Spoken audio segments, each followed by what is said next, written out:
What's next for the man who would be the next Supreme Court justice? More accusers come out of the woodworks, and we now know there is a second accuser, not credible, we're sure or not, saying that Judge Kavanaugh crossed the line with her. This comes after he went on Fox News defending himself over the weekend and his reputation. He says he will not withdraw his nomination for Supreme Court. Meantime, President Donald Trump found himself being laughed at while addressing the United Nations. That's after the president said he's had the best track record of any administration, any president in the United States history. And they started laughing.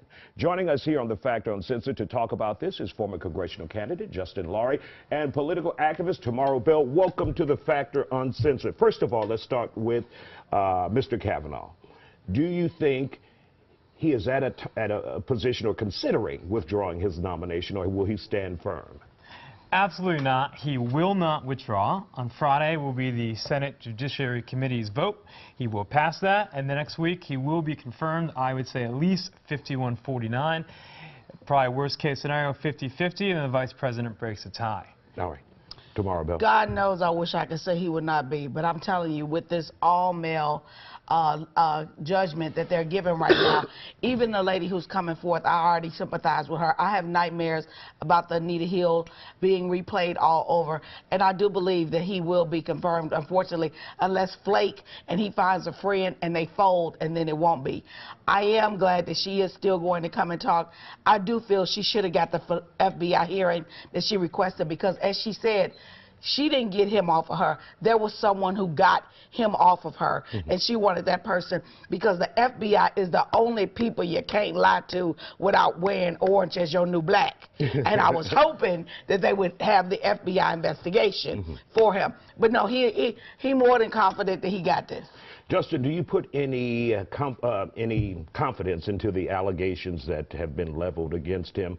Obviously, the first one, most people are taking seriously. The second one, people are calling into question that one. All right, well, let's look at the first one. We talk about maybe an FBI investigation. Well, I don't blame Dr. Ford for the process that's happened. She wrote a letter that was directed towards President Trump 2 months ago. Somehow, Senator Dianne Feinstein, who I would say is a poster child of why we need term limits. She's been there since 1992, the end of the Cold War. Since the LA riots, well, you right? say it like that, damn. Yeah, and she's been there for a long time. And now, at 85 years old, she's up on the ballot again for another 6-year term. She held on to that letter.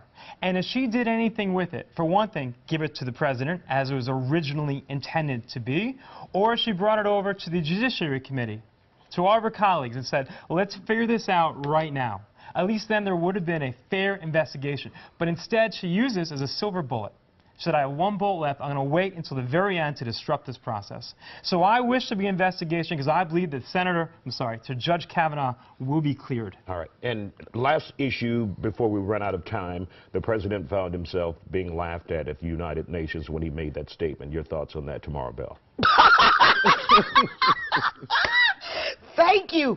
The delay, for you all who watched it, the delay in the laughter was it had to be translated. And once it was translated into multiple languages, only thing they could do was laugh and say, have you lost your damn mind? He got a round of applause at the end. He said, he sure did. He said, hey, you know what? I didn't expect that. And people said, hey, you know what? He seems like a sincere guy. And you know what? He is a very, very accomplished president. Oh, God, thank you for that joke. Okay. We want to thank you guys for coming on The Factor Uncensored. Always good to see you both.